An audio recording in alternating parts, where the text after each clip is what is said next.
You're listening to Pop Culture Weekly with Kyle McMahon, presented by 92.9 Tom FM, an iHeart radio station.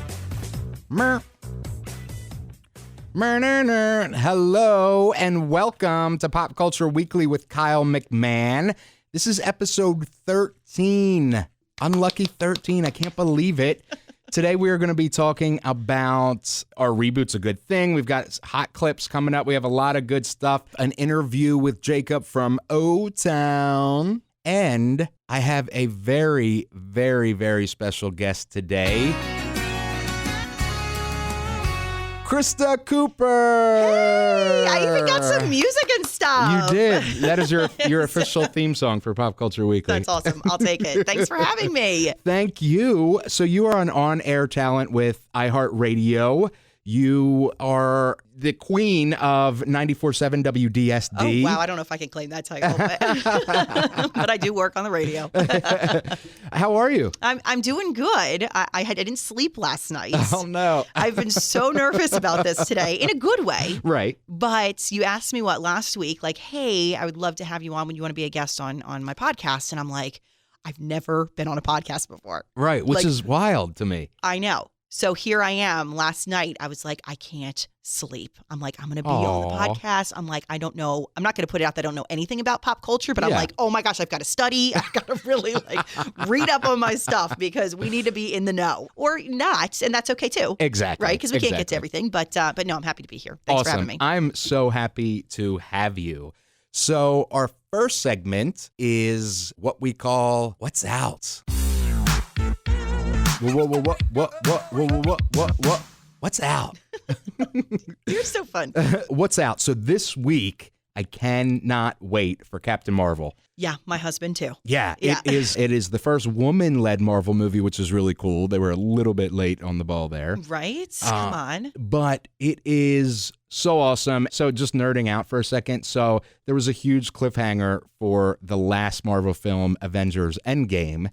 And this takes us forward to the next Avengers, which is the conclusion to the last Avengers. Gotcha. Now, how long have you had to wait for that? The last Avengers came out in May. Oh, okay. So not too bad.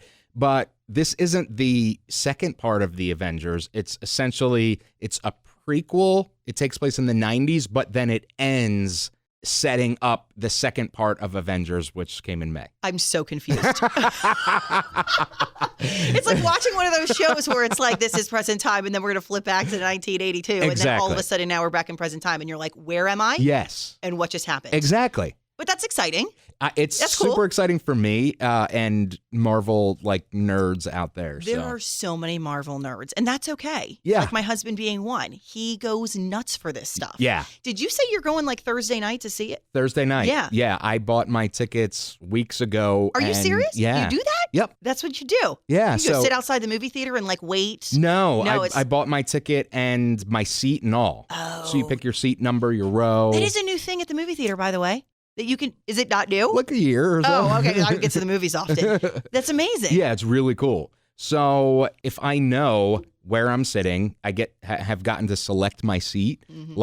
I'm good. So I could show up at 2 of and I already got my seat. I know I'm good. That's awesome. Yes. Well, that's exciting. Yeah, so I do that with all the Harry Potter movies, all the Marvel movies, like any big movie that I want to see, Yeah. I go the night it comes out. I feel, what time do they come out? Late night? It starts at 8, I think. Oh, that's not too bad. Mine's for 10:15. Okay. I'd be asleep by then. Yeah, you're an early riser. Yeah. I am not. But that's cool. Yeah. So I'm really excited about that. And next week we're going to do a big Captain. That'll be the big topic is Captain Marvel. Bad time to release a movie though this weekend with Captain Marvel. You know what I mean? I know you're not going to be able to compete. That thing's totally going to rock the box office. Exactly. So that's why there are no other movies besides that. So, and then in music this week, O-Town's new single with the Bachelor, Colton Underwood. I cannot believe this. It is so good. It's called Hello World. This is so exciting. Yeah, and all the proceeds of the song go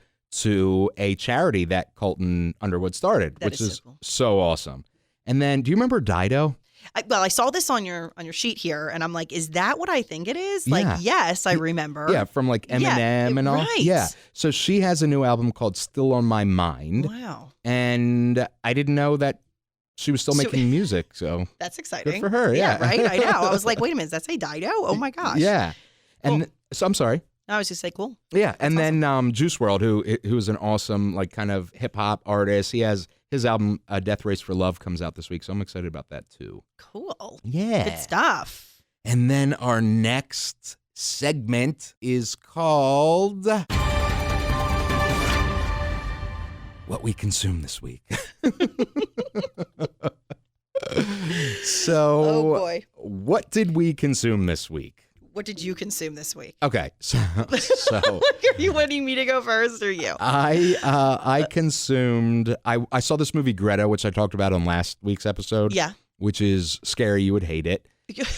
Scary, and then like it's scary. The movie's scary. Oh yeah, I can't do that. Yeah. No. So it is about this woman who she's maybe in her 60s or 70s, and she befriends a younger girl who actually looks like she's 12, but she's apparently supposed to have graduated college. So I don't know how old she actually is. But what happens is the younger girl finds a handbag on the subway and then finds like the license inside and brings it to this older woman. Well, it turns out, and this isn't a spoiler, it turns out that the older woman planted it there. Oh. So she plants these around the city for girls to come, and then she like it, and then it's crazy from there. Oh my goodness. It is so creepy, and I will never befriend a woman over 70 ever now. Or whose name is Greta. Right. You're like, nope, your name is Greta. No, thank you. Yeah. We can't be friends. Exactly. So sorry to my homies at the old folks' home. We're not talking any longer. I'm totally kidding. They know I love them. Yeah. Shout out to Shady Pines. There you go. That was so sweet. Right? No, it's made up. Oh. It's from Golden Girls. Oh. The Shady Pines retirement home. See, this home. is the problem. See, this is going to be the issue in my life. This is the issue in my life in general, is that people throw out like movie lines or quotes or things like that like I should probably know. Right. I got no idea. Yeah. I'm like, oh, Shady Pines? I'm like, that's so sweet. Just give a shout out to the nursing home. Like, that's awesome. You are such a thoughtful young gentleman. I know. I'm like, oh my gosh, we should go visit. You know? Yeah, it's made up. Like, what are you doing later today? Let's go bring him coffee. Oh boy, that's gosh. Hysterical though, Yeah. and it's funny because I, as big of a pop culture fan as I am horrible with like movie lines and people will be like, they'll like quote a line and I'm like, that's really weird. Why are you telling me that? And then they're like, oh, it's from some movie I saw, and I'm like, no clue. I just thought it was an awkward thing you just said to me. Or you will have seen the movie and you're like, I feel like I should know that. Right. And you're like, nope, don't know it. Yep. Nope. Yeah, so I consumed that this week, and then I consumed, and I just want to touch on it for a moment because it was such a big milestone in pop culture this week, was the Leaving Neverland documentary. Yeah, Michael Jackson. Yes. So there are these things that are revealed in this documentary that are all alleged to have been done by Michael Jackson. All I have to say about that is one, I cried. Yeah, you did say you got a little emotional. Yeah, I literally cried. And at one point, I had to stop it because it was just too graphic, just what they were saying, and too calculated, and it was really disturbing. Oh, yeah. And this is all allegedly, but the content, it was disturbing. So I was like, I can't finish this. And then I did, so I stepped away for part one. And then the next day I ended up watching the rest in part two, and I'm glad that I did, but it is really tough. I mean, is it something that you would recommend like people definitely watch, or is it like you have to, I mean, like, should I watch it, and how can I? I think that I think it's very important filmmaking, and it is a documentary, so it is telling these two men's side of the story. Right. Obviously, Michael Jackson is not here to give his side, but we do have the history that we know of to help us come to a conclusion. But it is very powerful, and I do recommend it as kind of pop culture history viewing, important, because he has been such an icon and one of the few artists, Madonna, him, Elvis, like the Beatles. There's not many of those type caliber artists. so in that respect, pop culture wise, it is very, I think, historical. Mm-hmm. But it's a tough watch. Yeah. It is a tough watch. Yeah, we have been warned. Yes. Wow. And then I tweeted about it. Yeah. Yeah. Yeah. So But I saw it, by the way. I was on Twitter and I was like, whoa, there's a thread going on here. Yeah. So I tweeted something about it, and it was just my opinion, and the pitchforks came out for that one. Just a little bit. Yeah. And you know what? But I want to put it out there that just as much as anybody else is allowed to have their opinion and voice their opinion, you are too. That's absolutely you true. know, Yeah. and so and in regard to that, I know a lot of people came out negatively towards you in that sense, but hey, Yeah. you're open to have your opinion as well. Exactly. Right? And you know, that's the great thing about social media I know. is it should be social. It should be a conversation where, you know, I'm giving my thoughts or opinions or whatever, and you tell me you disagree. Or, you know, wish horrible things upon me like they did. That's what I'm saying. I feel like that's so extreme. It is so extreme, but that is social media these days. Yeah, You know, but yeah. it's a platform for everybody to have their voice. But Yeah. let everybody have their voice. Exactly. You know? Exactly. Yeah. And we can agree to disagree. Absolutely. And you know. yeah. go I mean, separate ways. you know, so anyway, so that was fun. Sounds like so much for fun. somebody, Yeah. not for me, but so that's what I consumed this week. Oh my How about goodness. you? I feel like that was so powerful. Like, how do I even start talking about The Bachelor at this point? Because that's what I consumed. I'm not watching documentaries. I'm not getting into horror films. I'm like binge watching The Bachelor. That's my life. So I don't know. I mean, I could start there, but I want to go back a little bit into last week. I did watch. I really got in this season with the show A Million Little Things. Okay, I've heard a lot about this. Oh my gosh! I think most of it has been from you, actually. Yeah, but that's possible. And it's more like with shows like this, and I would highly recommend this show for somebody to watch, you really get so connected with the characters. Like you're involved, I feel like, with their outcome. Okay. Right? So this is one of those shows where it's all like it's a group of friends and different couples, and there's a lot of things going and weaving in between. And that's kind of the hints of A Million Little Things. Like a friendship is made up of a million little things. And there really is a million little things, and things go wrong, and things are crazy, and things are dramatic, and things are sad, and it just builds a lot of emotion. Okay. And so last week was like the final. I think it must have been season 1, but it's like I don't know when it's coming back. Come on, it's gotta come. Right. Like I'm like, please don't stop. Yeah. I want to know what happens next. So that was a crazy episode though, because it kind of built you up to getting a couple of answers towards the end of the season. Okay. I don't necessarily want to spoil it for everybody that may be listening and hasn't seen it, but you definitely get some answers to questions throughout the series, but then you're left with more questions. Right. I'm like, what's going to happen? She didn't file the divorce papers. So I guess, you know, so we're kind of left again to wait for that show to come back. So is it a This Is, and I want to see This Is Us, but is it a This Is Us type of show? Kind of. Okay. But I feel like different. Okay. But yes, because This Is Us is a show I also watch. Yeah. Some of my friends that are grown men, I've caught them saying or mentioning something about This Is Us. Like my one friend was watching with his wife, and he was like, I cried at that episode last night. And I was like, what? Yes, and he that's was what like, we want. Yeah, I was watching, you know, and he kind of blamed it on his wife. He was like, you know, she always watches it. And I'm like, so you're forced to sit next to her? Like the other 7 TVs in the house couldn't have been used? And he's like, well, you know, I mean, she was, you know. And then he ended up crying. But like, it's funny how powerful I've heard this show is. Yeah, and I want to see it. I feel like A Million Little Things is just as powerful, kind of in a different storyline, but similar. And so This Is Us is so powerful. Okay. And it really has a great storyline, and it's just a great production. Okay. And speaking of grown men, I mean, when I first saw it, I watched it with my husband. Mm-hmm. And yeah, he did have a choice to leave the room and go do something else. But we were like, let's just see what it's like. And he got into it, but he's kind of over it. Okay, gotcha. Which I was kind of upset because I like it when we get to watch shows together. Because then we like, you know, you got a date. You know, it's like a date. Yeah. It's like, hey, let's put the kids to bed and watch This Is Us. Right, you know, right. and now he's like, you can watch it without me. I'm good. I'm like, no.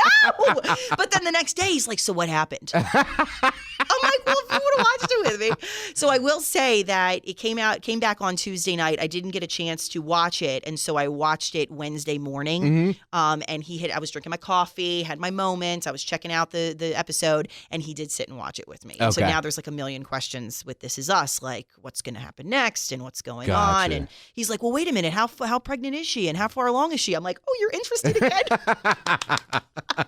That's so awesome. Yeah, so great show. I highly recommend it. You have been put on blast, Paul. Yeah, exactly. He's going to kill me for this. So, all right, other things. John. Yeah, right. Wait, don't say that. Oh, yeah, that's even worse. I meant to not give away his identity. Love you, babe. Oh, my goodness. Oh, that's fabulous. You're going to hear about that later, by the way. Right. So before I get to The Bachelor, because that's a whole, thing in and of itself. American Idol. Do you watch American Idol? I used to be obsessed with it. Yeah. And then I haven't gotten into the new version of it. Yeah. I just haven't watched it. But I'm not against it. I love Idol as a franchise. Yeah. So I feel like in the past, it went on and on and on. And similarly, I kind of just gave up on watching it. I was like, you know what? I've seen this for years. Like, I'm good. But it came back, and I'm finally watching this season. And there's a girl from Wilmington, Delaware. Which is where we're out of. Yes. And so she graduated from Tower Hill. And so I was like, I've got to see what this girl's all about. Like, I've just got to check her out. And her audition was hysterical. Her name is Margie Mays.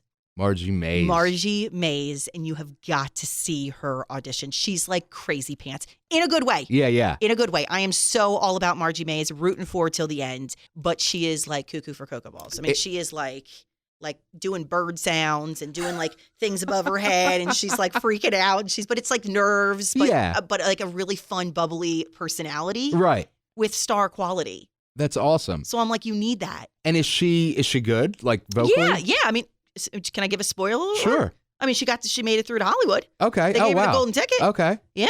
So she's decent. All right. Awesome. She's pretty good, but I think it's her energy, her personality. She's spunky. She's fun.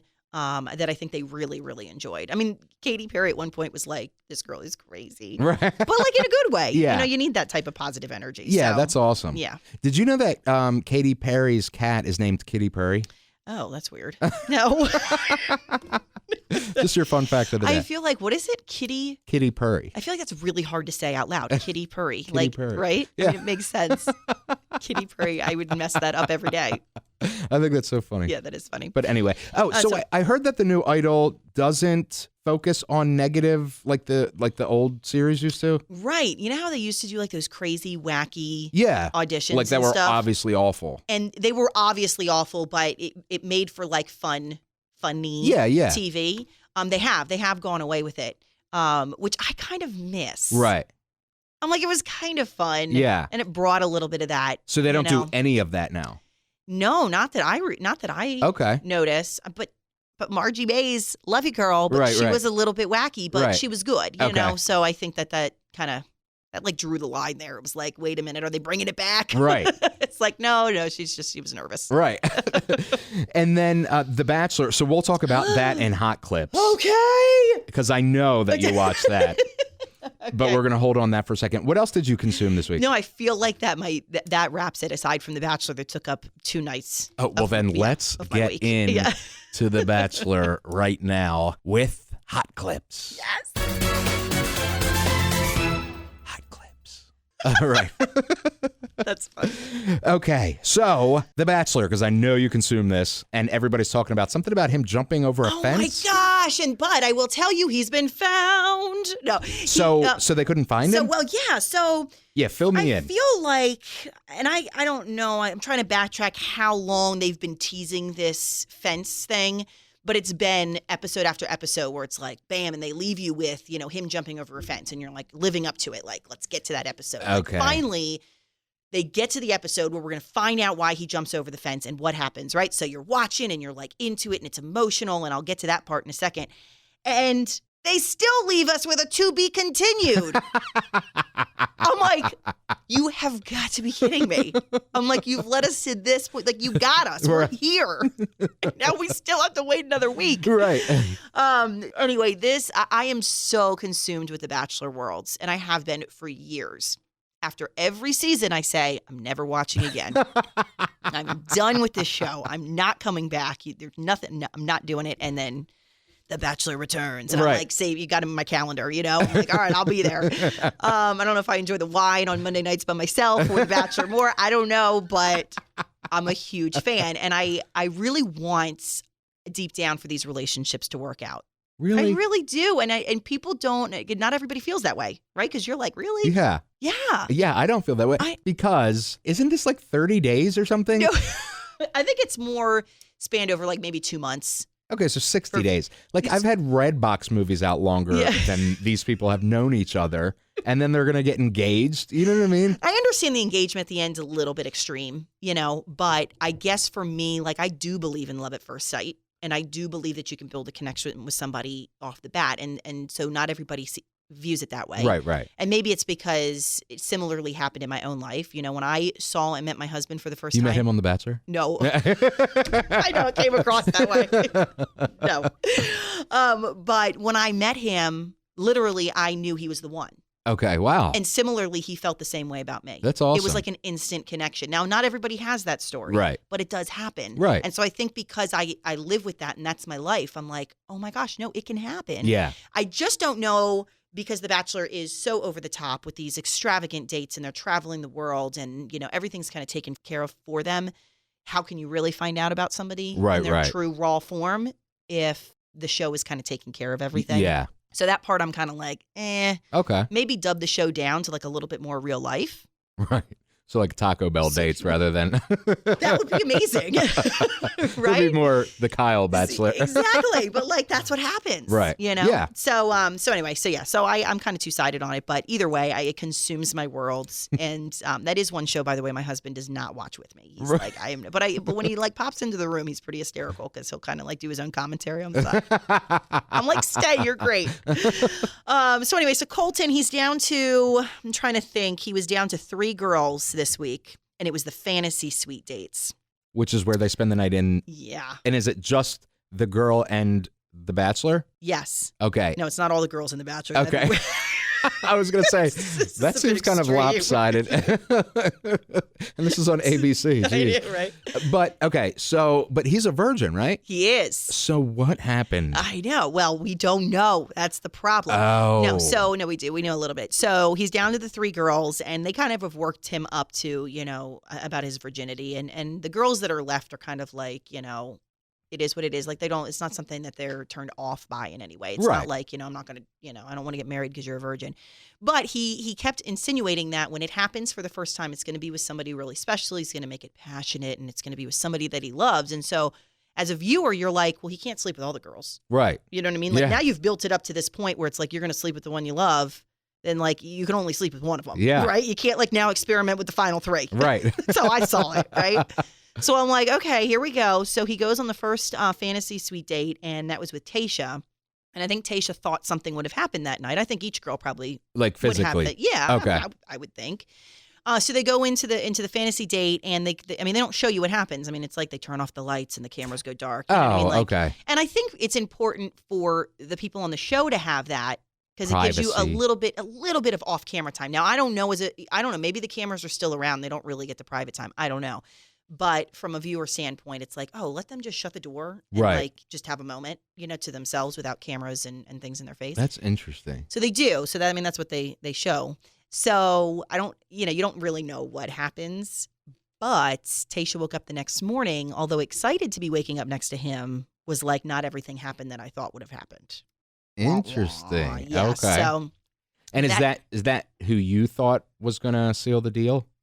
No. Okay. No, I really like her, though. I really, really like her. But then he went on to the second date, and this was with a girl named Cassie.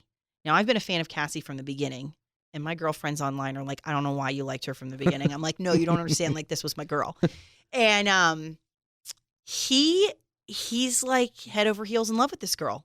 And I've never seen, on the many years I've been watching this show, any bachelor or bachelorette come out and say, I love you, like before the end of the show. I thought maybe that was like against the rules. Wow. Okay. Oh, he like laid it all out on the line. Like he was like, she is the one. Like she's going to be the one at the end of this. I'm like, way to spoil it for all of us. Right, like, right. Well, now we don't have to watch next week, but now we do. Yeah. He loves this girl. And when he went to hometowns the week before, he goes and visits like the 4 girls that are left. They'll go and visit their hometowns. When he got to Cassie's hometown, which is kind of weird, he asked each dad for their blessing to marry their daughter, which wouldn't you just ask one? Yeah. Like, that's like, he asked each father for, their blessing to marry their daughter. And so you're kind of like, dude. Right. Like, come on. Yeah, that's kind of messed up. And just, So that was a little messed up. I was kind of uncomfortable with that because I'm like, come on, you're going to break all these girls' hearts and their families are now involved. Right. But Cassie's was the one who her dad did not give him his blessing. He was like you, 60 days is not long enough for you to figure out if you love someone. Also on the fact that she seemed a little uncertain. Okay. Right. So she's like not openly saying, I'm like completely in love with this man. He's the one for me. She's kind of like, I love him, but I don't know if I'm really going to get there. Like, I don't think I can see an engagement at the end of this. So they're in, where were they? Portugal, I think. Okay. I don't know I think it was Portugal. I mean, really far away.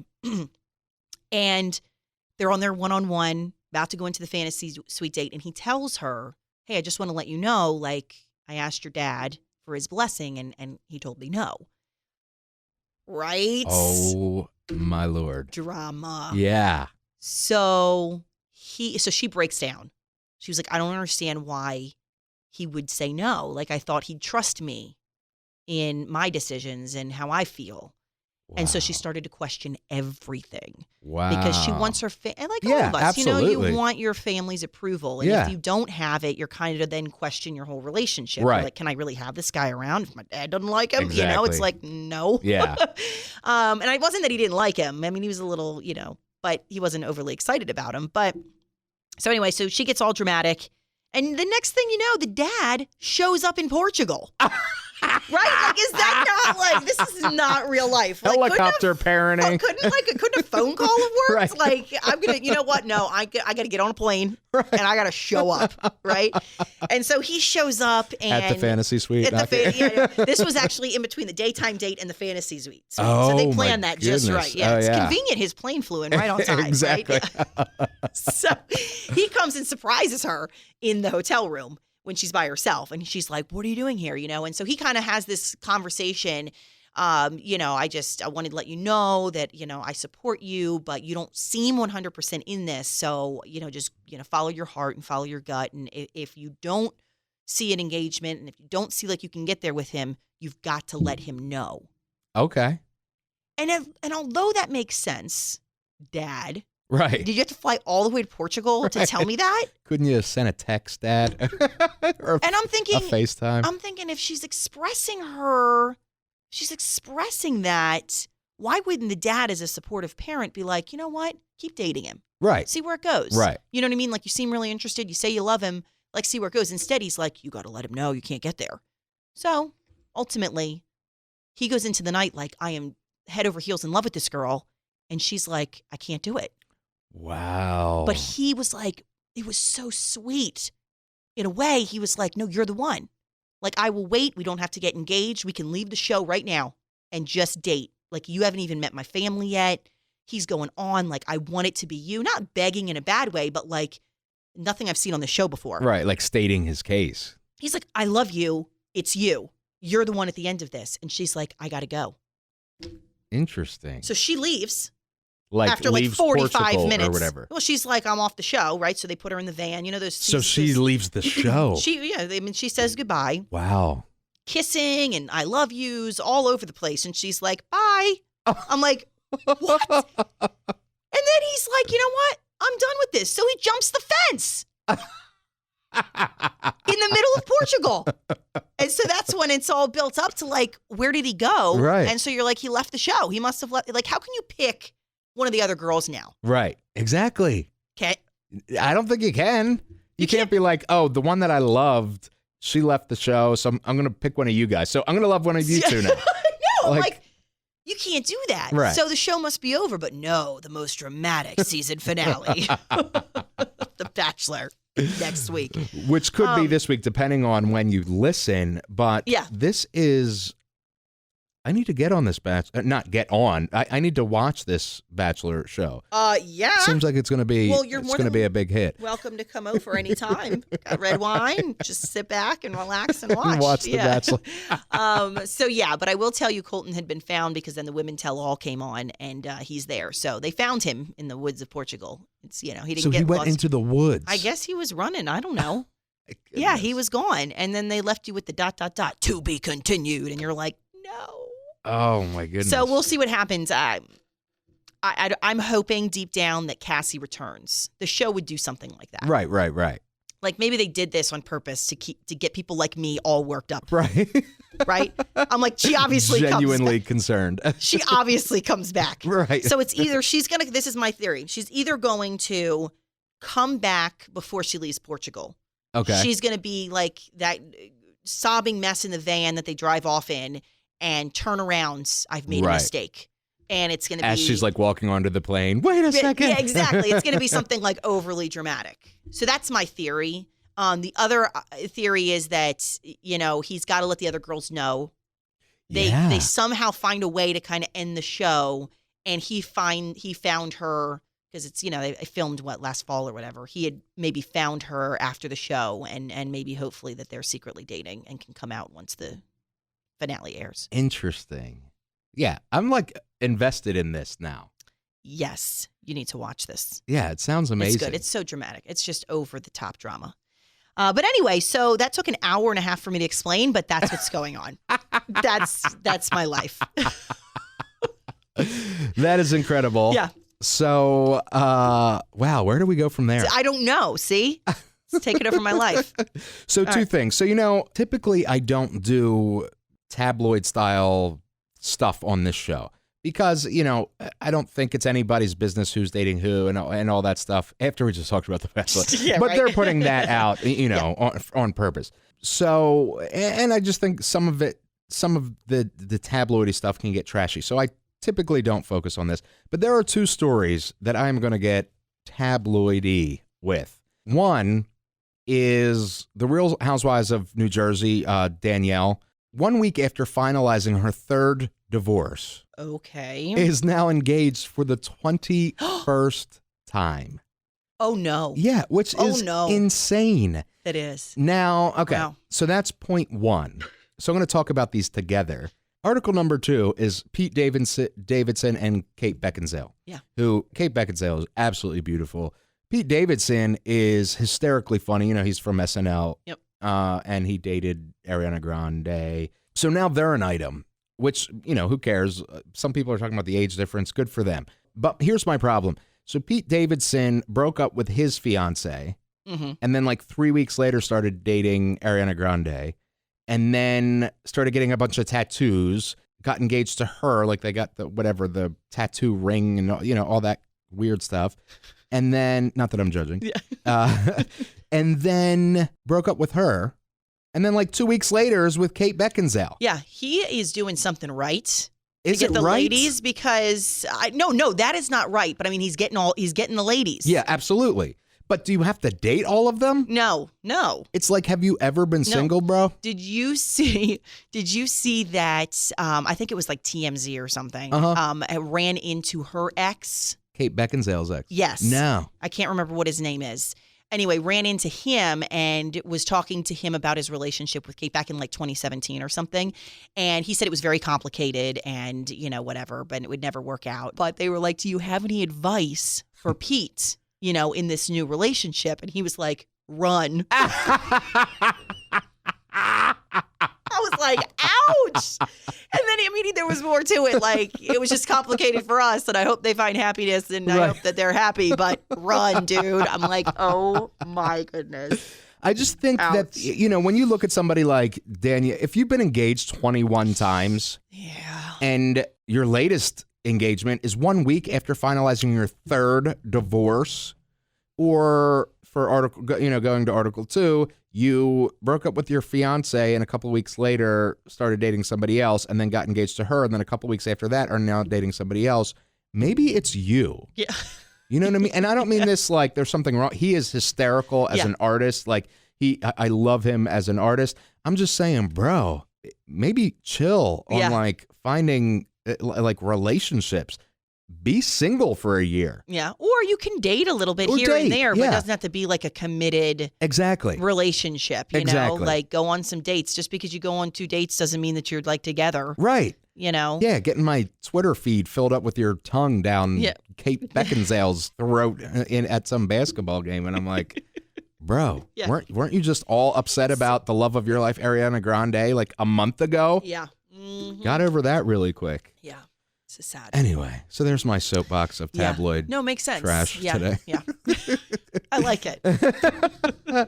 And then, sadly, Luke Perry passed away this week, who I think 90210 was a little bit old for me, but I was obviously aware of him. And also, he's the dad or the friend of the dad or whatever on Riverdale. Yeah, no, he's Archie's dad. He is Archie's dad. On Riverdale. Yeah, and similarly, I didn't really watch 90210. I mean, of course, everybody knows about it, but I was never really a big fan or watched the show. But I did get into Riverdale, and it was one of those series that I started watching, and I just didn't, I never got back to the TV to put it on again, and so it's just one of those things I want to go back to. Yeah. But I was I really, really liked him on the show.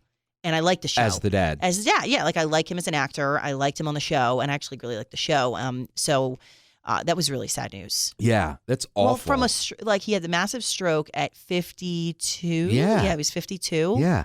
And then just breaks my heart. Yeah, it's awful. And then to make it worse, he had just signed with, I guess, the original cast, and they're doing a revival of the original show or something, which, that sucks that he's unable to be a part of that. I know. It's really sad. And then I saw, too, that Riverdale obviously has halted their production. Right. So I don't know what they'll do in the storyline. Like I said, I haven't caught up to where it is now, but it'd be interesting to see what they have to do with the storyline. Yeah, was his dad a big part of the show? Yeah. Okay, so that's like, I wonder how they would handle that. Yeah. You know what I mean? I know. Yeah, I don't know what's going to happen there. Yeah. It'll be interesting. And I did notice that his daughter, I think her name's Sophie, has finally opened up on Instagram and just, told everybody, thank you so much for all your well wishes and your thoughts and your prayers. And she's apparently gotten, obviously thousands of messages. So I just couldn't imagine. I think she's only 18. Wow. And I don't know. I couldn't imagine. Yeah. So it's really awful. sad. Yeah. So rest in peace to Luke Perry. And I hope him and his friends and family and loved ones, can find some peace in this. And maybe make a positive out of it in regards to, I've heard a lot now about stroke prevention and stuff. So, maybe something will come of that. Yeah. For some good. Absolutely. And then last on our hot clips, HBO dropped the Game of Thrones season 8 trailer, which was their last season. Okay. Oh, right. Yeah. So I have a confession. I saw the first 2 episodes of season 1. And that's all I've ever seen. I've never even seen one. Okay. So don't feel bad. Right. But I do know that this is the final season. Yeah. I'm up on that. Right, right. I have no idea what the show. I don't know. Yeah. Everybody starts talking to me about it that doesn't know, because they just assume because, I'm a pop culture buff that's something I watch, because it's one of those shows that's always being talked about and stuff. So they'll be like, oh, did you see Thrones last night? And I'm like, no, I've seen 1 episode, 2 episodes. But maybe it's something. I mean, is this something that you're interested? Are you maybe I should go watch it? Yeah, I mean, I do want to watch it. I love Harry Potter and Lord of the Rings and that sort of thing. So I'm down with dragons and elves and stuff. I don't know if there's elves on Game of Thrones, but I know there's dragons. Couldn't tell you. Yeah, but so it's probably something that I would love, but I've got so much other stuff right now. And I don't know. The problem is going to be I'm going to watch it in 5 years and nobody's going to want to talk about it because it's, 5 years old at that point. Well, that's because I'm still trying to get through the Twilight series and nobody wants to talk. The movies? Yeah. I love those movies. See, but Confession. Yeah, I just can't. I loved it in the beginning and then I just stopped. And now I'm like, oh, maybe I should get into that. And everybody. Like the Twilight movies with Jacob and and what is it? Edward. Yeah. And no, that's my life. Yeah. So what movie did you stop at? I don't remember. I mean, I saw Twilight. And then I think it was like New Moon and then Eclipse 1 and then Eclipse 2 or something. No, I didn't see any of those. And book-wise, two of my best friends are like huge readers. And so they used to always joke, like we'd go out to the pool or we'll go like on a train if we're going on a trip and they have their book, like they get their books out. And I'm like, I don't read. Like, I just don't read. And so they read together? Well, no, I mean like they each have. Well, I don't mean like, but I mean they're together and reading, but also reading. They're just that's interesting. Yeah, okay. and like they're book nerds in a good way. Yeah, and I just can't read a book. Like I'll get through half of it and then I never pick it up again. And so Twilight was one of those that I can go back and remember. Like they got me into it, and I was like, I'm doing it. And then like I still haven't even gotten through the first book. I'm like, I'm not there yet. I'm just not there. Those are actually good movies, and I know that they were very, in some manners, like kind of hokey romance movies. But anything with werewolves and vampires, I'm gonna be there for. Yeah. And it ended up being, really enjoyable. Yeah. So for me, anyway. Yeah. I'll go back. Yeah. So okay, well that is the end of Hot Clips. Now we're going to move on to our feature presentation.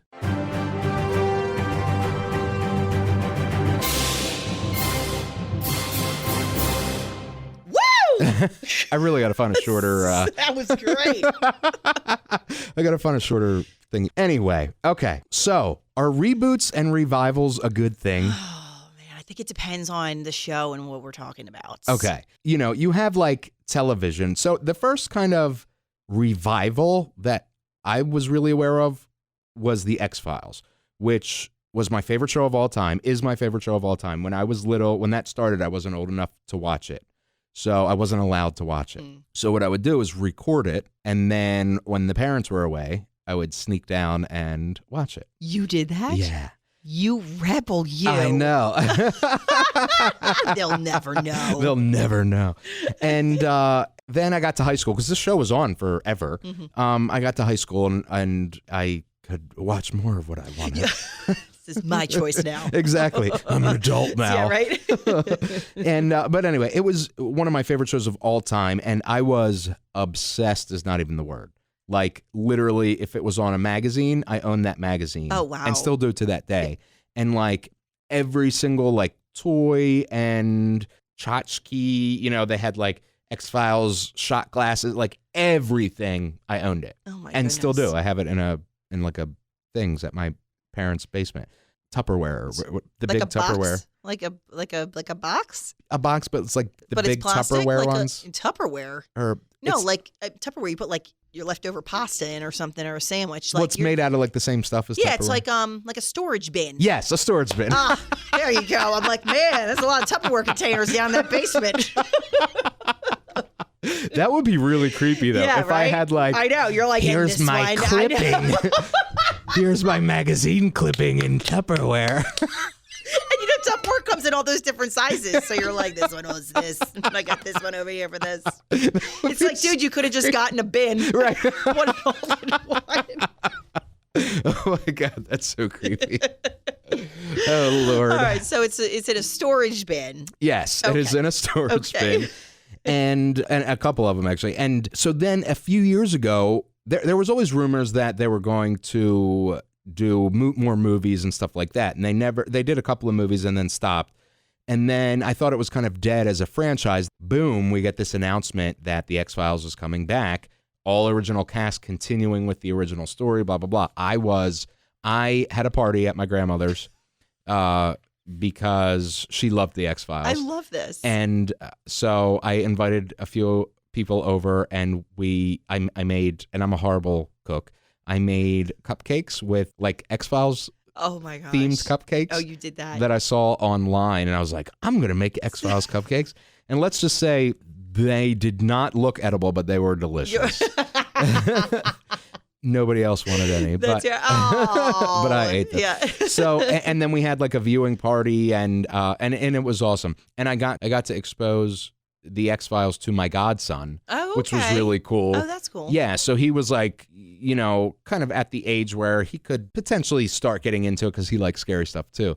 So it was cool to like kind of watch it with him and my grandmother, who I used to watch it with, and it was all this kind of cool stuff. Yeah, it's nice. Yeah, and obsessed again. And it was once good. again obsessed, and it was great. Oh, good. Yes, Okay. yes, it was so good. Then they took a year or two off, I guess 1 year off, and then they did another season, which was the final season.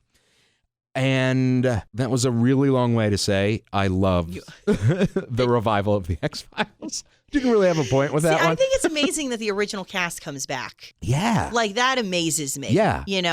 One, though, in particular, like Full House. Like, I was a huge Full House fan, and I was so excited for Fuller House. Yeah. I never watched one episode. You never watched one? I am pathetic. You have got to watch. I was upset that Mary-Kate and Ashley Olsen, they didn't come back for this one. No, which is like... And I was kind of upset about that. Got you. And that's not the reason why I didn't watch it. Right. But I think, like, immediately when I saw that, I was like, oh, it's just not going to be the same. No Mary-Kate and Ashley, no me. See, it's right. I was obsessed with them as a kid. I'm like, I just love them. Who was it? I mean, know, they were like right? America's twins. I know. So I'm like, if they're not coming back, I ain't coming back either. No. But that's like how I am with reboots. Like, I think it's a great idea. I love the concept, but then I don't watch it. Right. I'm like, well, come on. Yeah. So Fuller Get House with it. was one of those ones that I think our generation, like millennials, like, we grew up with TGIF, which was, Full House and Step by Step and all those cool shows. Step by Step. Yeah, remember that show? Oh my goodness! Like, can they bring that back? I know, and Family Matters, that was awesome. Yes. Yeah, so it's like it kind of brings you. So I watched Fuller House one time. I think it was when I got my tonsils out, and I had nothing to do but watch stuff, and so I watched like the entire first season or whatever, and it really brings you back to being a kid. Like, you feel like you're with family watching it. Oh, I've got weird. I got to binge. Yeah, it's same thing with Roseanne. So Roseanne was another one that I loved growing up and had seen every episode a gazillion times, owned the DVDs, and then they say they're bringing her back, that everybody's coming back. This was somebody that we grew up with, essentially, that was in our homes every week, and then when it was on TBS every single day or whatever, the reruns. And so when Roseanne came back, it was just like being with family who you hadn't been with in a while. Yeah, no, I did watch Roseanne when it came back. Yeah. I was like kind of in, and then that whole thing happened. Which then turned into The Connors, which is great. It's a great show. Yeah, I do watch it, and I actually like that. Yeah. I don't watch it like religiously, but it's definitely something I've checked into, and I'm like, you know what? This isn't too bad. Yeah, it brings you back. It really does. You feel like you're with family, which I don't know is if that's normal or if I'm just like a weirdo. And I'm like, I'm not saying like Darlene's my sister, but I'm saying like, you know what I mean? Yeah, it's like nostalgic in a way. Yeah. Like, right? We've grown up with Roseanne's kids. Yeah. You know what I mean? So it was always like, oh, what DJ Connor is going through, like, I've gone through that, or, I'm dealing with that at school or whatever. Yeah. And then now DJ's like, an adult and I don't know. It's just. But they don't have shows like that anymore, do they? Like Family, what's the one with Family? Modern Family. Modern Family. That is a good one. That's kind of like that, right? Yeah, but I don't know. Maybe it's just the nostalgic feling of like what the production was like when we were kids. That's just like, that's probably the difference. Right, then. It's right, just like I would love for them to bring like Saved by the Bell. Do they still play Saved by the Bell? All the time. And I love that show. A remake of that with like modern kids today would just be hysterical to me. Right. Yeah. Like, do you remember, sorry to interrupt, do you remember Saved by the Bell, the new class? No, is that a No, thing? this was after the original, but we were still like kids. Oh, I don't know. But they went after Saved by the Bell, after they graduated, they went to the show called Saved by the Bell, The College Years, which was on at night. I did not watch that. Okay. And then on Saturdays, they continued with Saved by the Bell, the new class. Oh. Yeah, and but then, it lasted a few years, and then that was the end. But it would be cool to see, like, Bayside today. You know what I mean? I know. And they got, like, the huge cell phone, the thing, you know what I mean? Like, Zach phone and stuff, Zach Morris phone. I don't know. I just think that it would just be hysterical. Yeah, it would be. Then there's, like, Twilight Zone. So here's where I like these reboots, where, like, they're taking the original concept and just doing a whole new thing with it, is like, so Twilight Zone, neither of us were alive for. but I've seen all the episodes in like reruns and stuff, but it wasn't something that like I grew up with necessarily because we weren't alive. But I love the show and love the concept of the show, so it would be cool to see it come back in modern times where like now I can directly relate because we're alive and it's using stuff that like we use rather than like, the milkman is here. You know what I mean? Which we couldn't relate to. You know what I'm saying? So it's more relatable. Exactly. Yeah. So I like that idea. And then Will and Grace. Yes. So I had never watched it when it originally came on. Uh-huh. So since that little viral clip was so funny, I was like, I'll give the show a try. And first of all, I don't know where I was the 10 years that it was on because it was freaking funny. It is a funny show. But really the funny. new one is like, it's like they haven't lost a step or whatever it's called. That's amazing to me. You know, because I've watched a couple of the episodes, but it amazes me that the same cast can come together at a different point in their life and just kind of sync up and just connect like that. Right. That's awesome. Yeah, and I guess if I think about it, it would make sense because, you know, if you and I worked together every day for 10 years and then took 5 years off and then came back, like we'd probably start getting into the groove again. You know what I mean?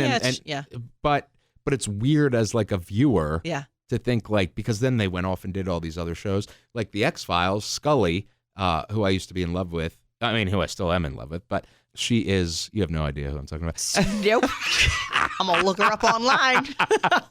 Scully was the female FBI agent, like the star. Okay. So Gillian Anderson. So after the X-Files, she would like go and do this movie or whatever. And I'm like, that's not so-and-so, that's right. Scully. Like, you know what I mean? So it's got to be weird for them to like go and do all these other projects and then come back. Right, and kind of get that bond back together. Right. Yeah, right. But they do a great job. Yeah. It's pretty phenomenal. DuckTales. Do you remember DuckTales? Okay, yes. DuckTales. I remember DuckTales. Woo. So, side story, fun fact, I have a childhood friend. It was like our family and their family, best of friends, right? And so they had two boys, and it was me, my brother, and my sister.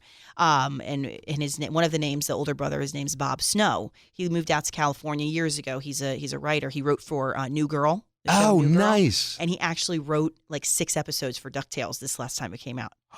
Yeah. So the new series, So the new DuckTales? series. Oh, So my shout goodness. out to Bob Snow That for doing is that. awesome. So I grew up Bob with him. Snow, Yes. you are a legend. Right. I know. So of course when that came on, I was all pumped because I was like, oh my God. And it's one of those, like you see his name written by Bob Snow. Yeah, and you're yeah. like, yes. Yeah. Bobby. That is awesome. So that's pretty cool. Fun fact. So yeah. I mean, I don't know that I remember it as a kid as much. I mean, maybe my brother more so. You know, I don't know. Yeah, it was kind of like, a male-y. right? More, Yeah. I think, more oriented towards males, Yeah. probably. I mean, I knew the show. Yeah. You know, but watching it now is just kind of fun. And Chippendale Rescue Rangers, do you remember that? Definitely not. But I feel like I should. Chippendale. Yeah. It like came on simultaneously with DuckTales. Gotcha. And I think they actually might have aired in a block. Oh, okay. So if you didn't watch DuckTales, you probably yeah. would have skipped right over that one. And then Queer Eye's another one. Queer Eye for the Straight Guy, which like had gone away. Oh, yeah. Remember it was on like Bravo or something? Yes. And then now it's a big hit on Netflix. I got to get into the Netflix thing. I'm new to the Netflix thing. You do have it, right? I do have it. Okay. Yeah. Yeah, Netflix is so awesome. Yeah, I know. love Netflix. Shout out to Netflix. Yeah, right. And then even movies, like, how do you feel about these like Disney? I love Disney. I love Pixar, who Disney owns. I love Marvel, who Disney owns. But lately, they've been doing some live action remakes of like their classic animated films. So they did Beauty and the Beast. Beauty and the Beast. Loved it. Oh, really? Yeah. I didn't see it. Oh, but Beauty and the Beast was my favorite. Like Belle was my favorite, Disney princess. Okay. Beauty and the Beast is my all-time like favorite Disney movie. And I was skeptical. Mm-hmm. I was like, I don't know.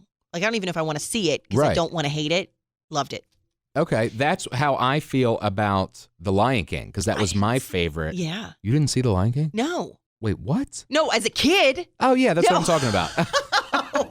I'm like, is there one out? No, it's coming out. It's coming. Okay. Yeah, yeah, I'm like, yeah. wait a minute. Oh my gosh, I've missed like years of my life. I thought Okay. you were saying No, you had never seen The Lion King. I was going to immediately buy it on your laptop for you to watch it now. My kids just watched it for the first time last weekend. Oh, and did they keep like it? talking about it. Yeah. Oh, that's Yeah. awesome. Yeah.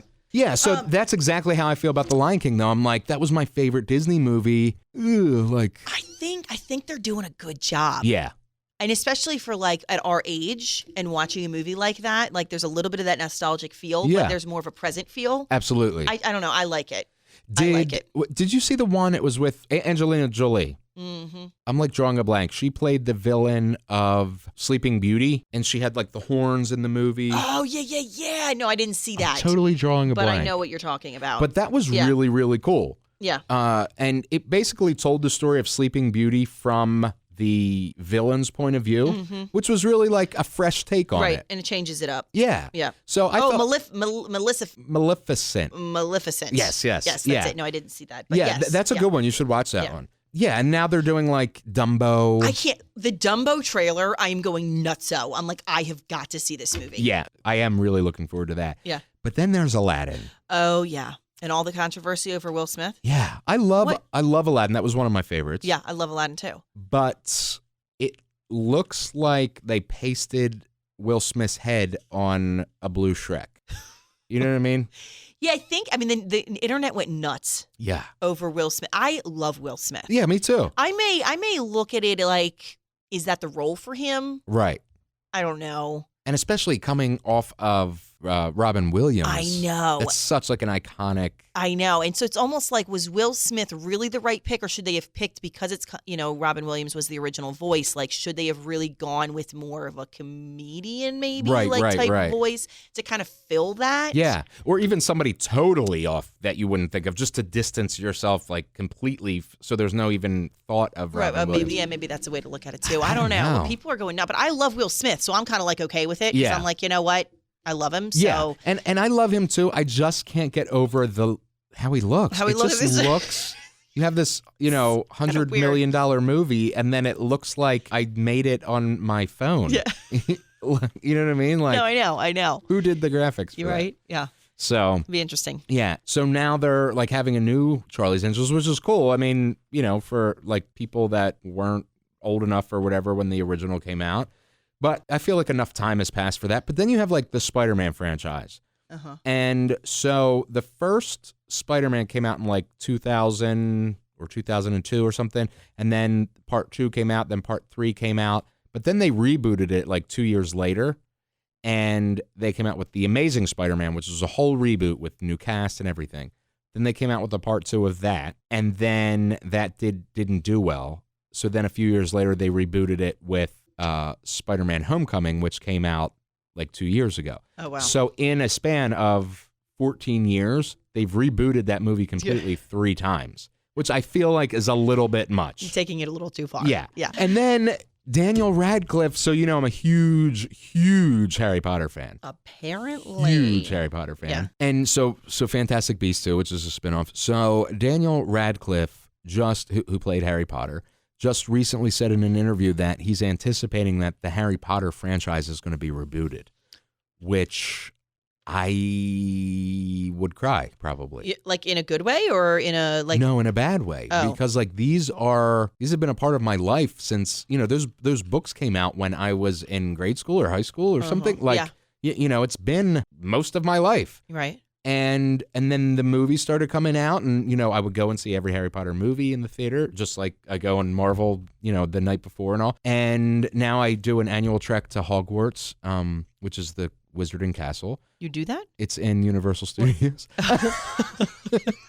Like you're really into this. I mean, that's awesome.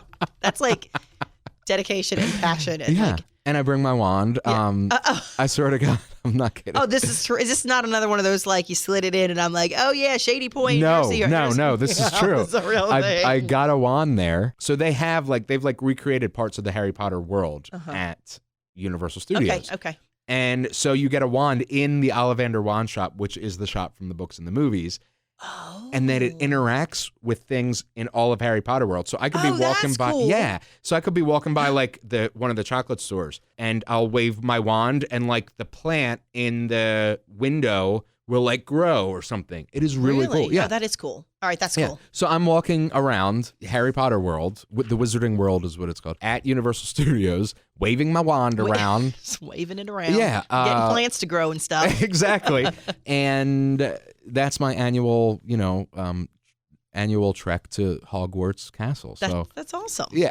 It sounds so weird. That's just. But I love it. Yeah. And, a few years ago, I would have never done that because I'd have been like, that's so, weird. But I decided to let my freak flag fly. Yes, be you. You know what I mean? If you're a Harry Potter fan, you just, exactly. You know what? Live it. And what's so funny is you go there and there are so many different types of people. There's 90-year-olds.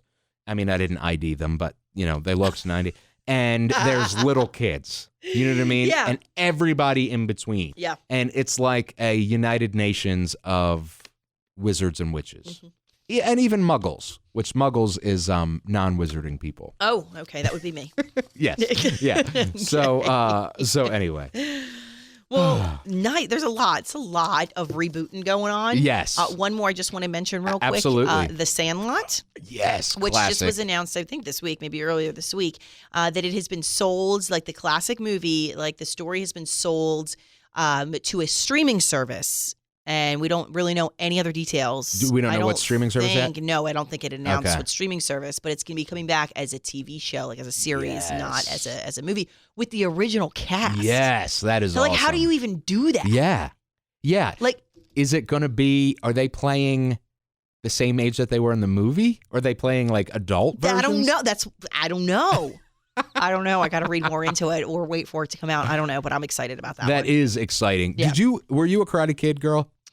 You know what? I watched Karate Kid, but me with movies, sometimes it's, I watched it, but I wasn't super into it. So I was into karate when I was little, and so I was. Were you asking me if I did karate or if I liked the movie Karate Kid? Oh no! Yes, the movie Karate Kid. Oh, I get it because I said, "Were you a Karate Kid girl?" I answered the movie, and you're like, I did karate, and I'm like, oh, wait a minute, because I did karate. I did karate. You did karate too? I did. Oh yeah, wow! I got the white belt. Wait, isn't it the first belt? That's the one they give you. As far as I got. That is so funny. Anyway, so go on. So you okay? Okay, so I was obviously into the Karate Kid movies because I was a Karate Kid. Gotcha. Yeah, okay. And so YouTube did an original series with the original cast and updated it for today. Oh. So I mean, essentially it just continues the story as if it were present day. Yeah. And it is awesome. Good stuff. Yeah, you see, the entire cast, what they're doing today, how they still have this rivalry. It's really cool. Awesome. But anyway, so guess who I'm interviewing? Do you want me to guess? Well, you already know. Okay. So you're going to be interviewing Jacob Underwood with O-Town. Great transition into that. Am I not supposed to know? Am I supposed to know? Yes, I am interviewing Jacob, which I'm really, really excited about. I'm really curious how they met. Well, yeah, and they have the same last name. Yes. I didn't know that. But apparently they're not related. Well, yeah. There's a lot of Underwoods out there, I guess. Yeah. Oh, wait a minute. Colton Underwood, Jacob Underwood. I never put the two and two together. There's the Carrie Underwood. Oh, yeah. Weird. There are a lot of Underwoods out there. Yeah, there really are. Interesting. All right. Fun facts. Blair Underwood. Underwood is a very popular last name, apparently. I don't know. I think Who's Blair? I have no idea. Oh. But I think it's an actor. All right. So here's my interview with Jacob Underwood from O-Town. What up, man? This is Jacob with O-Town. How you doing? Hey, man. How are you? Good. Good. Good, thanks. Good. Thanks for doing this. I really appreciate it. Yeah, man. My pleasure. O-Town started through making the band, which at the time was a totally new concept. And now it seems like there's so many music competition shows that it's just another way to find talent. It's just kind of, another thing that we do to find talent. What was it like being at the forefront of a concept that at that point was pretty much untested? Yeah, I mean, we definitely felt like guinea pigs at times because you see reality shows now and you just accept it as normal television, and because it's been this way for 20 years. And you see deals with they have a Coca-Cola can in the background and all their clothes are designer and you see names. Like when we were doing our show, we had duct tape over all of our brand names. I mean, our hats had duct tape, our water bottles had duct tape. And it's funny because they didn't know how to do it. They didn't know how to integrate branding in it. They didn't know how to sell that commercial space. Instead, they just slapped tape over you. So it felt like, it really did feel like we were the guinea pigs and trying to figure out how this was going to work. And we were actually the first the first cast to do more than one season, because at the time they're like, once cast members see themselves on TV and they know how it works, they play to the camera and the actual reality is gone. Right. And nowadays, obviously, that's just part of it. Like, you come in and people know, I'm going to be this role and I'm going to be this one. Like, it's weird to see how it's evolved and to remember what it was like 20 years ago to do that. And then as O-Town's success grew, you wanted to be seen more as artists and not just like an industry machine. Right. So what was it like taking a huge risk like that?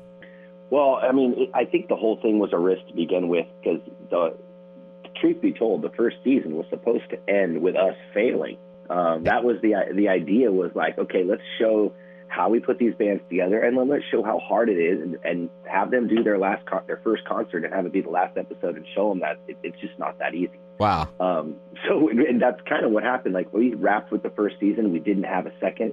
We didn't have a record deal. We worked our butts off for 6 months. And then, we were doing showcases for L.A. Reid and all the bigs. And finally, Clive Davis was putting together J Records, and he honored us with choosing us to be his first signature to that label that he started at the time. So, we felt like we had earned it a little bit because it wasn't handed to us. The show at that point came back and said, hey, if you guys are going to keep doing this, then we're going to pick up a second season. So we were in uncharted territory, just trying to make the most of it. Right. But music was why we wanted to do this as kids. Nobody grew up saying, I want to be a reality star Right. or any kind of social media. We just weren't, we didn't have that access. So we kind of went into it like we always wanted a record deal. And then this TV show was showing how, bands got put together. So we fell into that side of it. And after the third season, I know we were all like ready to just focus on music and not do TV.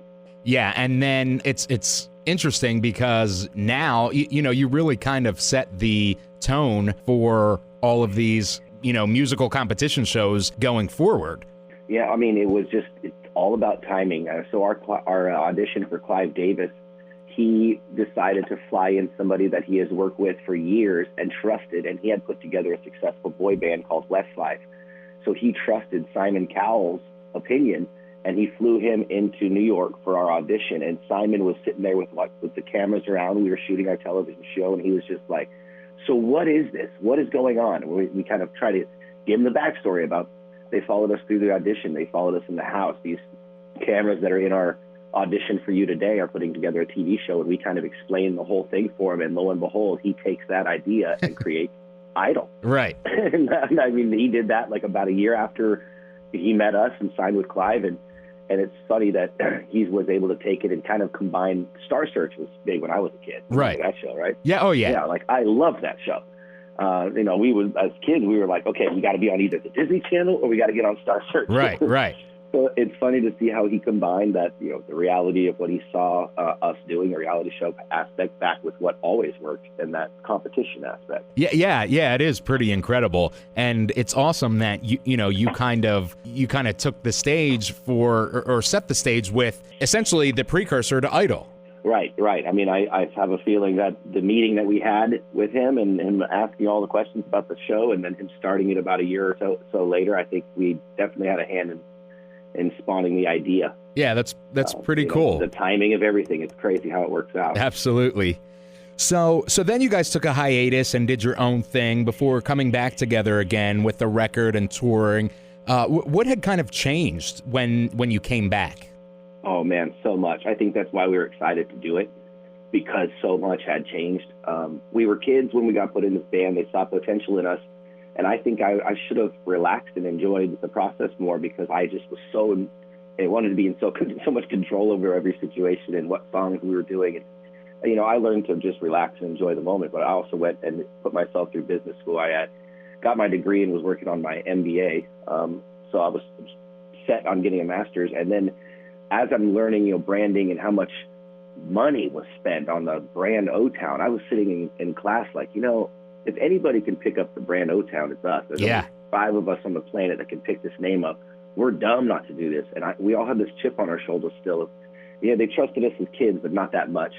And we wanted to be able to show that they were right. They did pick a good band. They did put together a good group. And we have so much love for each other that we kind of had that chip on our shoulder. Let's go back and show what we can do on our own, left to our own devices with no money. Dan went to graphic design school, got his degree, so he does all of our design and our art, and we built this brand over the last 5 years like you would build any other company. And that was kind of the mindset that we took. And we used a Kickstarter with our fans. They reached our goal in 5 or 6 hours. Wow. So, yeah, it was just a great month that they had doubled our goal. They gave us the money to get in the studio and do another full-length album. And this is just snowballed now 5 years later. We never thought that we could do this long. And it's only a testament to the fans because they have supported this in a sense that we couldn't do it without them. Absolutely, and that's a great segue to my next question, which was the last time you and I met was at the Coney Island show for 98 Degrees when I was there with LFO. And that crowd was insane when you guys were on there. I mean, I was watching, I was with Brad and Devin backstage watching you guys from the wings, and I could barely hear you guys singing because the crowd was just singing every word so loudly. It's like no time had passed. I feel like it's crazy because and they say the same thing to us. We love these shows because it brings us back to those years when we went to concerts and that was our life, and our friends we made our friends through these concerts, and now they're traveling with us again and reliving it. But some of them have kids or husbands that they're bringing along with them. Right. And, the family just keeps growing, but we know them by first name. I think our front 3 or 4 rows to our concerts don't change no matter what state we're in. They travel with us. So it's funny when we do something in another country and our front 3 rows changes. We're like, where's our people? They're not going to know all the call and answers here. Exactly. Yeah. And, it's also a testament to what you guys have built over 20 years that you have crafted, an image and you've been authentic enough to yourselves and to the music, and you've done great songs that people still do want to hear it. You know what I mean? Yeah. Thank you very much for that. I appreciate it. We've always said that our best foot forward is our live show, because being the band that we were, put together the way that we have been, Clive picking songs, we know that people didn't have a lot of faith in us going into it. So we had to let it all out on the table when we got on stage together. And we still do. I mean, we do our own choreography. The whole show we run and put together, and these are all our songs written and produced. And so to hear the fans singing it back to us as loud as they sing the old stuff, right. We never expected it. Truth be told, we thought we'd get together and do a fun summer reunion tour, and that was back in 2014. And the songs, the demand from the fans, people we were working with was like, well, you can't do one song, you got to do an album. And each time we've been pushed by the fans. And this last album is definitely for them because they fully funded it. They are our record label, they're our investors, and our family. Like I said, it's funny that they give us this money to create the songs, and then they come and buy a ticket, and they buy merchandise, and they buy backstage to tell us how much they love the songs that they just paid for. Right. And it's amazing. It blows my mind. Yeah, and I've got to ask you about Dead 7. Oh, yeah, of course. So tell me, first of all, I'm a huge horror buff, and I'm a huge movie buff in general, but that was such a fun movie. Yes, it was. And it looked like you guys had fun on set. What was that like? Yeah, hands down. I mean, I wish my role was bigger, not for the movie's sake, but just so I could have hung out on set longer. I actually, when I left and I saw them still continuing the debauchery, I was like, maybe I should have just stayed for moral support. Right. Yeah, it's such a fun fraternity because there's not a lot of people on the planet that can say they've had the 90s boy band experience like the groups that were in that movie. Yeah. So back then it was all about competition, and that whether it was us or not, our teams were always pinning us against each other because it was a competition in the charts and ticket sales. So we felt that, but now as adults, it's just funny. The fact that we can get together and still, sing and dance and still make a living doing this and have these fun stories and all these memories that we definitely share because we're at the same places at the same time and using the same, teams of people. So to do this as 40-year-olds, which I'm not quite there, but, majority of those guys are. Right. But to be doing this as adults together, it's just, the camaraderie is really special. It really is, and I got a taste of that doing the tour with LFO as, various people would bounce in and out of shows to come lend their support and seeing other people. I was at the mixtape festival in Hershey. Right. We did that too, yeah. Yeah. And so it was you and Paul Abdul and KOTB. It was crazy. It was a stadium full of screaming, loving fans. And I have the funniest story about that super quickly. So I was supposed to... Yeah, no worries. I was supposed to interview Ryan Cabrera and you guys and potentially Paula. And I'm in love with Paula. I think she's gorgeous. I have a crush on her. And so I didn't anticipate all of the traffic that was going to be there. And then I also didn't anticipate that you have to park and then walk a mile to get to the stadium. Yeah. So I'm doing, this, and by the time I get there, I've literally melted. My, hairspray is in my eyes. I mean, it was awful because not only was it flooding, pouring rain, it was humid as heck. Yeah. I mean, and they ended up having to give everybody water bottles because it was so hot. And so I'm 10 minutes late for my interview with Ryan. I felt awful because then they gave me the wrong gate number. It was a disaster. Ryan was amazing. And then halfway through, because I was supposed to be able to bring a camera person with me to video the piece. So that got all confusing and everything. So I ended up doing it by myself. Halfway through the interview, which I had no idea, the video camera falls to the side. So, yeah, so half the interview now is in the complete opposite direction of what it should be. It was a mess. So then I'm okay, you know what? It's awesome. He was so great. I could still use the audio. This was for a Huffington Post thing I was doing. And then I go, I'm supposed to meet Paula, and then they were having technical difficulties. I don't know if you remember that. Yes, they were. I remember that very well. Yeah. Yeah, so I was all right, whatever, it's cool. And I forget what happened with you guys. I was supposed to do something with you. I was supposed to do something with Boys to Men. It was a disaster on my end. And then, so I go to the party afterwards. I'm all right, cool. I can meet Paula for a little while, get a picture and be done for the night. So I go, and I wasn't allowed to bring the person that I had brought, which sucked. And I'm I can't do this to her. She was the camera person for me. And she was no, you got to, just go in and see if you see Paula, get your picture, and then go. And I was all right, cool. So I go in, and I wait a few minutes. I did have a slice of pizza, which was insanely good pizza there. So do you remember that? I remember I handed it out to the crowd because we were all standing there so hungry. You guys need to try this pizza. And we brought one back from the backstage and started handing it to the crowd. That was good. Yeah. So then I leave, and because Paula wasn't there, and I'm all right, whatever. It wasn't meant to be. So as I'm leaving, the guy, I guess saw that I had credentials and was oh, did you have a good time? And I was yeah, it's just really hot, and I'm tired, and, my friends are out here, and blah, blah, blah. He was all right, you want me to send a golf cart for you to take you to your stuff? And I'm no, at this point, I'm fine, blah, blah, blah.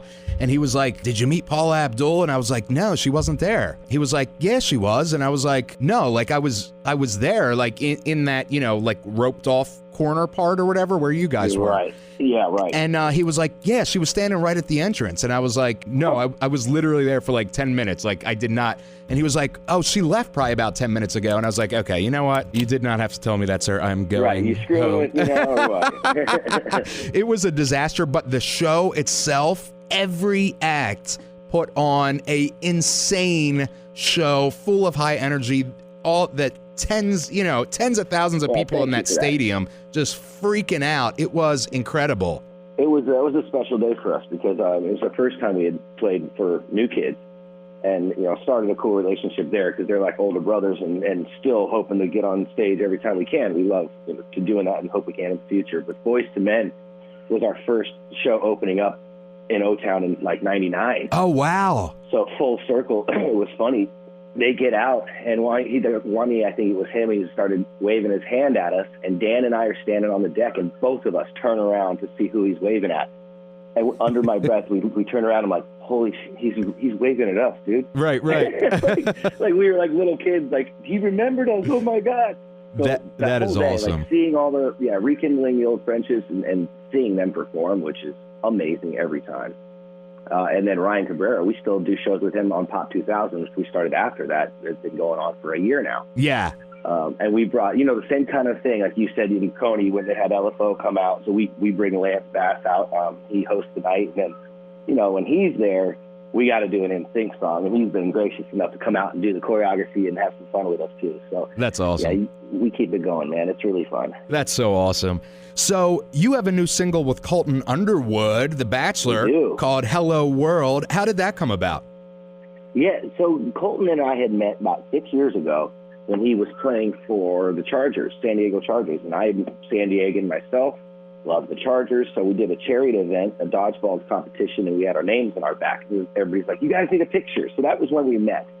And then you clip to like six months ago or so, and I think he had just announced that he was the Bachelor. So he had done a few of those shows, and now he's the Bachelor. And he's been doing the Legacy Foundation, even since football. He started the Legacy Foundation, which centers on raising money and awareness to help fight cystic fibrosis. Right. So he says, I really want to try and create an anthem song, some song that speaks to these kids that I can use for the charity and use to like help motivate them. So he gives me the story. I really didn't know much about cystic fibrosis. So he kind of lays out what it is and what these kids go through, which is a whole other incredible thing.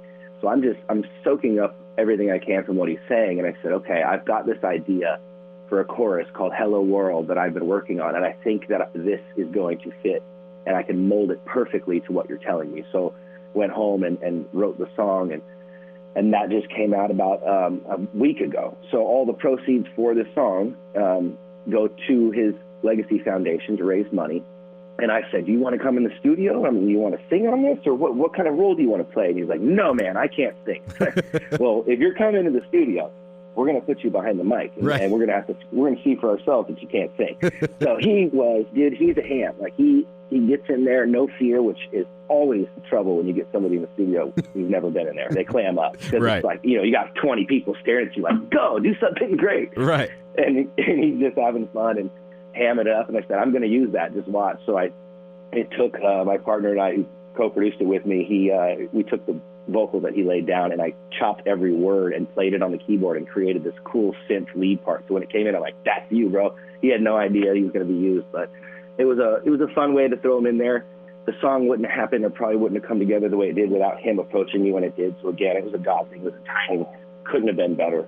And so check it out. It's Hello World, and it is out now. Yeah, I love the song, and so you produced that with co-producer. I mean, you did that. Yes, I did. That's so awesome. I love it, and I love how you incorporated his voice into it. Thank you very much. Yeah, it was cool. I mean, he didn't expect it, and I think it's a cool ode to him and the work that he does to have him on a song. And I'm like, yeah, so you can now say that you have a song on iTunes. Right. Showing them like the different, day to day what it's doing, and it's pretty cool for him to be able to do that along with everything else that he gets to do because the Bachelor platform is so big, and he's using it for the right reasons. That's awesome. And you guys are on the road now, right? Yeah, we are. We've been doing the Pop 2000 tour now for a year, and it's still going strong. This year is actually busier than last. So we go out with Tyler Hilton, Aaron Carter, Ryan Cabrera, and then, of course, us, and Lance Bass host the night.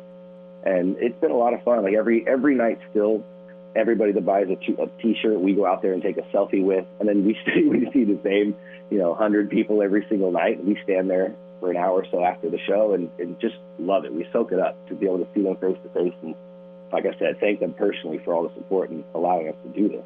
That's awesome, brother. And how about any album news, maybe?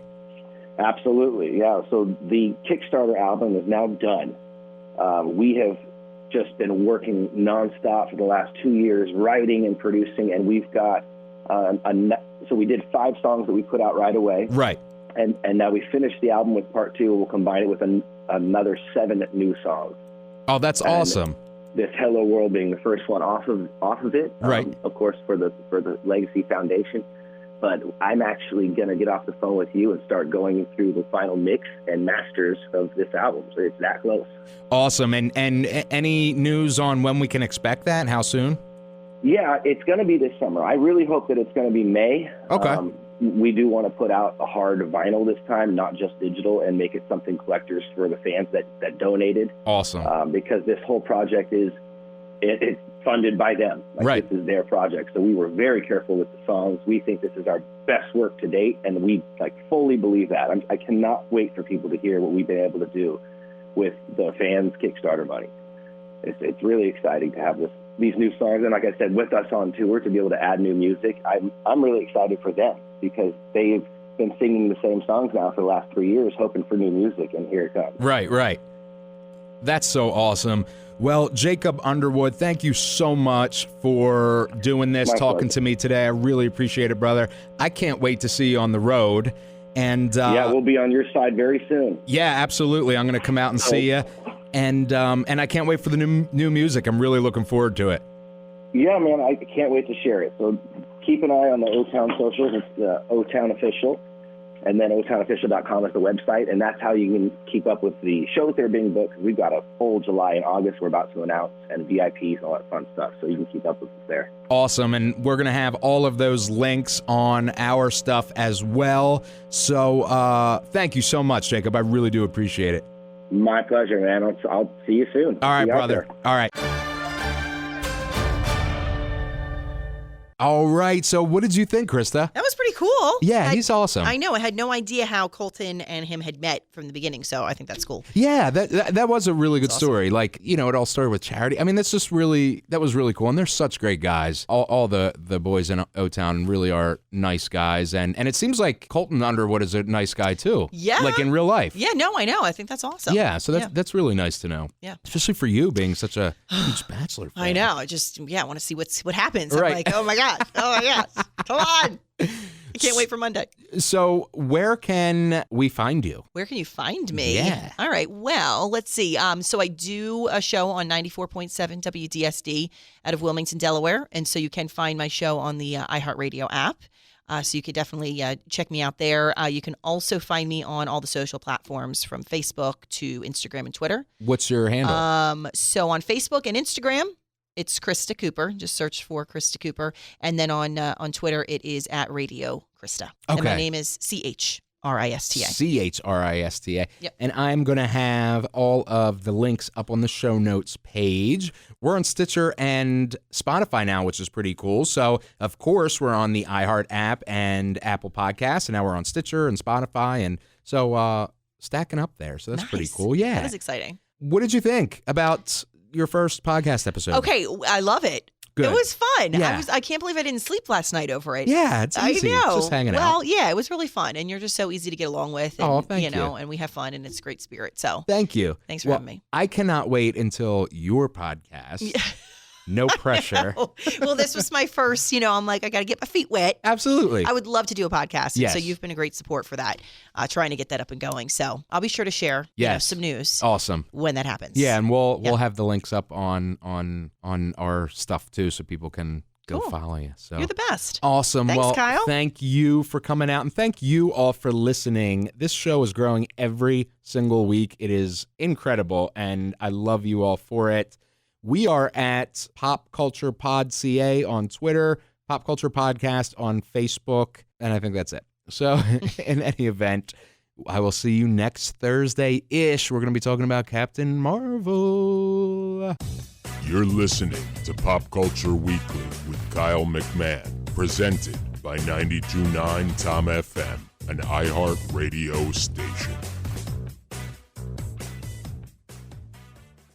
Ta-da! Woo!